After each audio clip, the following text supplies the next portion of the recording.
ಚಿತ್ರದುರ್ಗ ಜಿಲ್ಲೆಯ ಹಿರಿಯೂರು ತಾಲೂಕಿನ ವಾಣಿ ವಿಲಾಸ್ ಸಾಗರ ಇದೆ.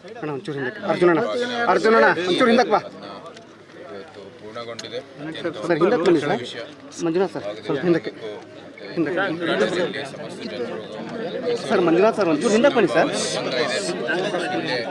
ಜನರು ಏನು ಈ ಮೂಲಸೌಕರ್ಯ ನಿರ್ಮಾಣ ಜನರಿಗೆ ಏನು ನೀರು ಸಂಗ್ರಹಿಸಿ ಅವರಿಗೆ ಇಡೀ ವರ್ಷ ಪೂರ್ತಿ ನೀರಿಗೆ ಲಭ್ಯವಿರಬೇಕು ಅಂತದ್ದು ಏನೋ ದೃಷ್ಟಿಯಲ್ಲಿ ಇದು ನಿರ್ಮಾಣ ಆಗಿತ್ತು ಅಂದಿನ ಕಾಲದಲ್ಲಿ ಇವತ್ತವರೆಗೂ ಈ ಸಮಾಜಕ್ಕೆ ಲಾಭ ಆಗ್ತಾ ಬಂದಿದೆ.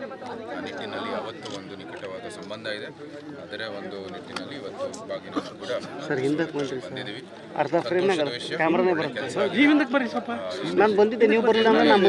ಸದಾ ಇಂಥ ಒಂದು ಆಶೀರ್ವಾದ ಕೊಡ್ತಾ ಇರಲಿ ಮಾಡಿದ್ದೀವಿ. 3ನೇ ಬಾರಿಯೂ ಕೂಡ ತುಂಬಿದೆ. ಅದು ಬಹಳ ವಿಶೇಷವಾದದ್ದು. ಮತ್ತೊಮ್ಮೆ ನಾವು ಎಷ್ಟು ಕೂಡ ವರುಣ ಮತ್ತು ಗಂಗೆ ತಾಯಿಗೆ ನಾವು ಇನ್ನು ಎಷ್ಟು ಕೃತಜ್ಞತೆ ಕೊಟ್ಟರೂ ಸಹ ಸಾಲದು. ಆದರೂ ಸಹ ಈ ಒಂದು ಬಾಗಿನ ವಿಧಿ ಮೂಲಕ ತಮ್ಮ ವಂದನೆಗಳನ್ನು ಅರ್ಪಿಸಿದೆ. ಸರ್, ಬಯಲುಸೀಮೆಗೆ ಅರಸರ ಕೊಡುಗೆ ಅಪಾರವಾಗಿದೆ. 23ಕ್ಕೆ CM ಬಾಗಿನಾರ್ಪಣೆ ಇದೆ. ಅದು ನಿಮ್ಗೆ ಇನ್ವೈಟ್ ಮಾಡೋದಕ್ಕೆ ಬಿಜೆಪಿ ಸಂಸದರನ್ನ ಕಾರಣಕ್ಕೆ ಅವ್ರು ಇನ್ವೈಟ್ ಆಗಿ ರಾಜಕಾರಣ ಮಾಡ್ತಿದ್ದಾರೆ ಅನ್ಸುತ್ತಾ? ಅಧಿಕಾರದಲ್ಲಿರುವಾಗ ಏನಿದೆ ಪ್ರಕ್ರಿಯೆ ಅದೇ ಅಂತ ಅನುಸರಿಸ್ತಾ ಹೋಗ್ತಾ ಇದ್ದಾರೆ. ವಿಶೇಷವಾಗಿ ನಮ್ಮ ಹಿಂದೆಯೂ ಸಹ ಏನು ಆಹ್ವಾನ ಇರಲಿಲ್ಲ. ಇಲ್ಲಿ ಸ್ಥಳೀಯರು ನಮ್ಮನ್ನು ಆಹ್ವಾನ ಇದ್ರು. ಅದೇ ರೀತಿ ಇವತ್ತು ಸಹ ನಡೆದಿದೆ. ಇದರಲ್ಲಿ ರಾಜಕೀಯ ಮಾಡೋದ್ರಲ್ಲೂ ಕೂಡ ದಟ್ಟಿ ಪಾಲಿಟಿಕ್ಸ್ ಏನಾದರೂ ಶುರುವಾಯ್ತಾ ಅಂತ ಸರ್ ನಾನು ನೋಡಿದಾಗ? ಅಧಿಕಾರದಲ್ಲಿರೋರೇ ಸಮಸ್ತ ಕನ್ನಡಿಗರು ಅವ್ರನ್ನ ಆಯ್ಕೆ ಮಾಡಿ ಆ ಸ್ಥಾನಕ್ಕೆ ಅವ್ರಿಗೆ ಕೂರಿಸಿದ್ದಾರೆ. ಆ ನಿಟ್ಟಿನಲ್ಲಿ ಅವರ ಕೆಲಸವನ್ನು ಮಾಡ್ತಾ ಇದ್ದಾರೆ. ನಾವು ಸಹ ಏನು ಸ್ಥಳೀಯರು ನಮಗೂ ಕೂಡ ಆಹ್ವಾನ ಕರೆದಿದ್ದಾರೆ. ನಾವು ಕೂಡ ಬಾಗಿನ ಅರ್ಪಿಸಿದ್ವಿ. ಇದರಲ್ಲಿ ಏನು ಅಂದರೆ ದೇವರ ಒಂದು ಕೃತಜ್ಞತೆ ಸಲ್ಲಿಸುವಂಥದ್ದು ಕೆಲಸದಲ್ಲಿ ಏನು ರಾಜಕೀಯ ನಮ್ಮ ಕಡೆಯಿಂದ ಆಗಲ್ಲ. ಸರ್, ಡ್ಯಾಮ್ ನಿರ್ಮಾಣ ಆಗಿ ಇಷ್ಟು ವರ್ಷಗಳ ಕಾಲ ಅಂದರೆ 3ನೇ ಬಾರಿ ಇದು ಐತಿಹಾಸಿಕ ಕ್ಷಣಕ್ಕೆ ಸಾಕ್ಷಿ ಆಗ್ತದೆ. ಅದು ಎಲ್ಲ ವರುಣನ ಕೃಪೆ. ಆ ತಾಯಿ ಗಂಗೆ, ತಾಯಿ ಕಾವೇರಿ, ಏನು ಇಲ್ಲಿ ಸ್ಥಳೀಯ ಏನು ನದಿಗಳಿದ್ದಾವೆ, ನಮ್ಮ ಏನು ಇಡೀ ನದಿಗಳಿಂದ ನಿರ್ಮಾಣ ಆಗಿರುವಂಥದ್ದು ಭಾರತ ಸಪ್ತ ಸಿಂಧು ಅಂತ ಕರಿತಾ ಇತ್ತು ನಮ್ಮ ಭಾರತ. ಎಲ್ಲ ಕೂಡ ದಕ್ಷಿಣ ಭಾಗ ಇರ್ಬೋದು, ಉತ್ತರ ಭಾಗ ಇರ್ಬೋದು, ನಮ್ಮ ಭಾರತ ನಮ್ಮ ನದಿಗಳಿಂದಾನೇ ಉದ್ಧಾರ ಆಗಿರುವಂಥದ್ದು ಒಂದು ಕ್ಷೇತ್ರ ಇದು ಭಾರತಾಂಬೆ.